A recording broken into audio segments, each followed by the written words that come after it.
I'm Wally Amos.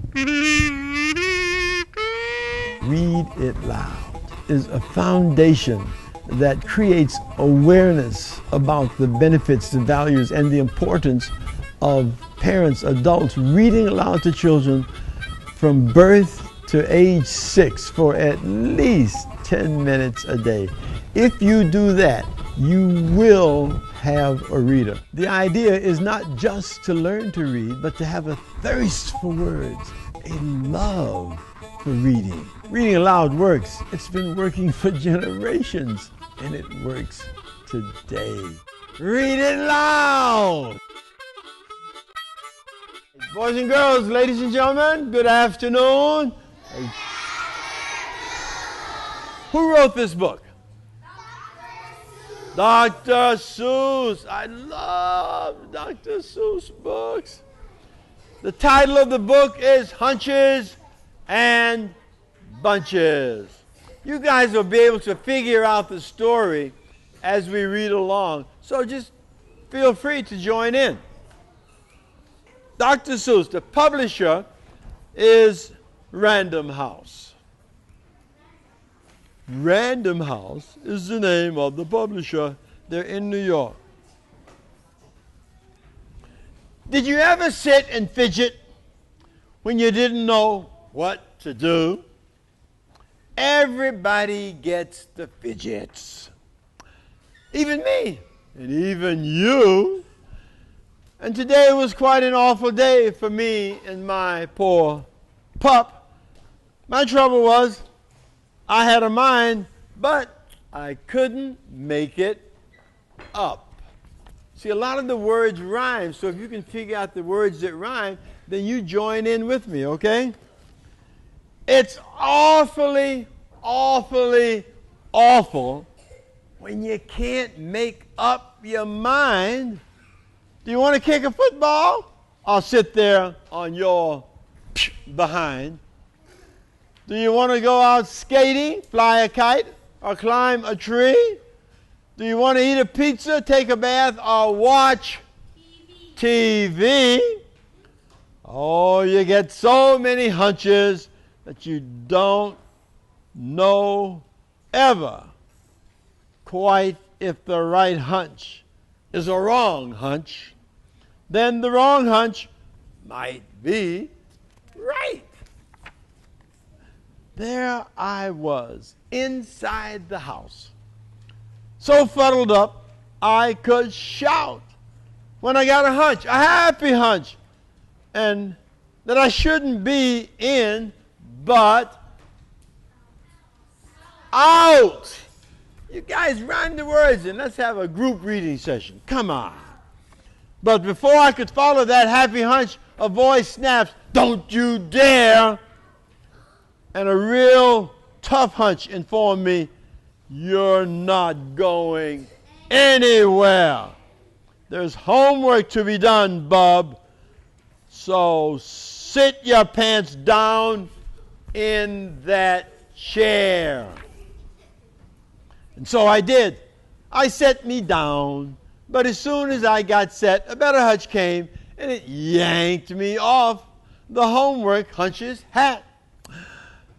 The better hunch said, "We'll head downtown. We'll pick up your good friend James, and together we'll trot to some real cool spot, and we'll play a few video games." So, of course, that's what I started to do. But a sour hunch came to spoil. Your bicycle's rusting up," he yapped. "Get yourself out back and oil it." By now, my mind was so mixed up, I really didn't know if I wanted to go to the barber shop or to Boise, Idaho. What's a Boise, Idaho? Anybody know? Do you know what Idaho is? A place. Idaho is a state. and Boise is a city in the state of Idaho. Then a very odd hunch upset me when it asked me loud and clear, "Do you think it might be helpful if you went to the bathroom, dear?" Before I could even answer him, a new voice interrupted. "That mind of yours," I heard him say, "is frightfully geflopped. Your mind is murky mushy. Will you make it up, or won't you? If you won't, you are a won'ter." Do you understand? Don't you? If you don't, you are a don'ter. You're a canter if you can't. I would really like to help you, but you're hopeless, so I shan't. Then a spookish hunch suggested I go 4 ways all at once. But I didn't fall for that one. I am not that dumb a dunce. I knew where I would end up if I tried a thing like that. Most likely on some dead-end road in West Jehoshaphat. Dr. Seuss was great at just making up names. It made reading much more fun. I was much too smart for that 4-way hunch, but the next thing that I knew, I was following a nowhere hunch, a real dumb thing to do. Everybody sometimes does it, even me, and even you. I followed him in circles till he wore the rug right through. Literally ran a circle in the rug. And then I heard an up hunch laugh. "Ha ha, you're a stupid shalump. The way to go is not around, the way to go is up."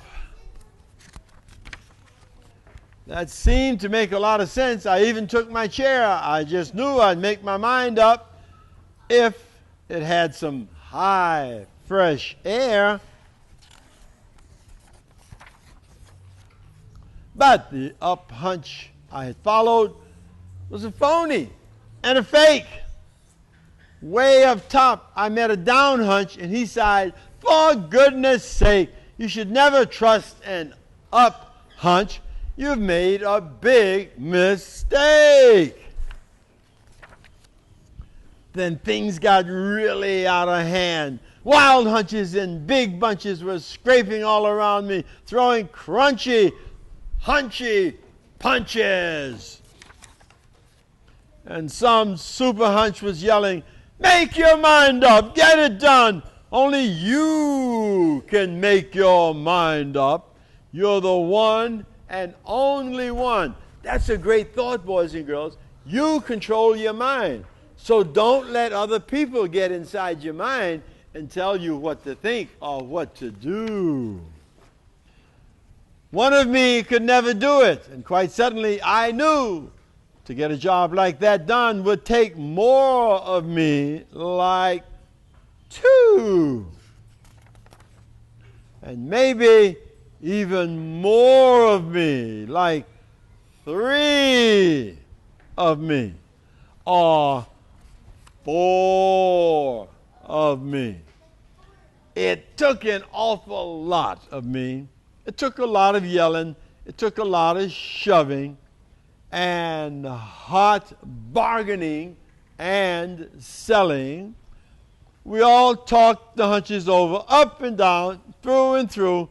We argued and we bargued. We decided what to do. And I finally followed a munch hunch. What do you think a munch hunch is? Where would you go for a munch hunch? A restaurant. If you're home, you'd go into your kitchen. And I finally followed a munch hunch, the best hunch of the bunch. I followed him into the kitchen and had 6 hot dogs for lunch. And that's the end of Hunches in Bunches.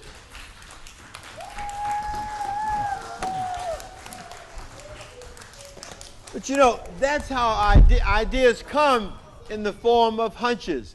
And we get all kinds of ideas.